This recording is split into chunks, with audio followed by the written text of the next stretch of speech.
Hello everyone, আবার নতুন একটা রেসিপি নিয়ে চলে আসলাম। আমি সানাউল্লাহ। বিটরুট দিয়ে কীভাবে জুস তৈরি করবেন, আমি বিটরুট, অ্যাপেল, গাজর এবং জিঞ্জারগুলো আগেই সুন্দরভাবে ছিলে একটা বলের ভিতরে ভিজিয়ে রেখেছি ধোয়ার জন্য।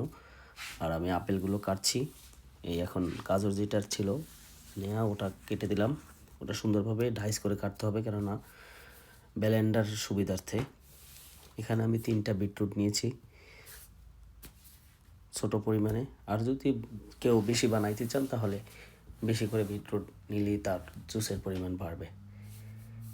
আর আমি 2টা আপেল নিয়েছি, একটা আগে কেটেছি আর একটা এই যে এখন কাটলাম। আর লাগবে একটা ফ্রেশ লেবু, কেননা বিটরুট জুস বানানোর জন্য যে উপাদানগুলো লাগে তার ভিতরে লেবু একটা মূল উপাদান। লেবুটার খোসাটা ছাড়িয়ে নিচ্ছি, লাস্টে গার্নিশ দেওয়ার জন্য একটু কেটে নিলাম লেবুটা, দেখার সুবিধার্থে, দেখতে যেন সুন্দর লাগে। বিটরুট বানানোর উপাদানগুলো হলো বিটরুট, গাজর, অ্যাপেল, আদা এবং লেমন। বিটরুট তৈরি করার জন্য ব্লেন্ডারটা নিয়ে নিলাম, সুন্দরভাবে পরিষ্কার করে দিয়ে দিচ্ছি এখন ব্লেন্ডারের ভিতরে গাজর, বিটরুট, অ্যাপেল, আদা এবং হলো লেমন। এগুলো সব দিয়ে পানি দিয়ে ভালোভাবে ব্লেন্ডিং করতে হবে। সব পানি একসাথে দেওয়া যাবে না, তাহলে ওভারফ্লো হয়ে পড়ে যাবে। আমি বাকিটা আবার ঢেলে দিচ্ছি, 1 লিটারের পানির মতো দিয়ে দিচ্ছি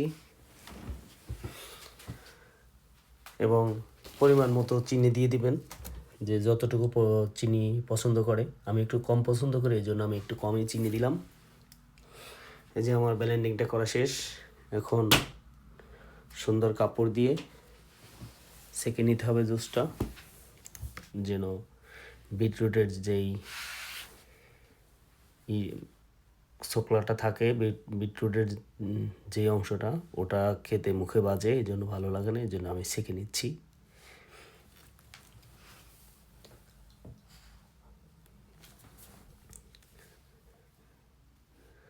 প্রথমবারের বিটরুটের যেই খোসাগুলো থাকে ওগুলো ফেলে দিয়ে আবার বাকিটা এখন আবার সেঁকে নেব।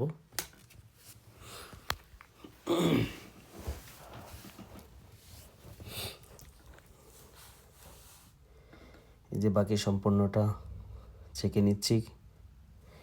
এটা নিতে হবে একবারে সুন্দর একটা সুতি কাপড়, যেটা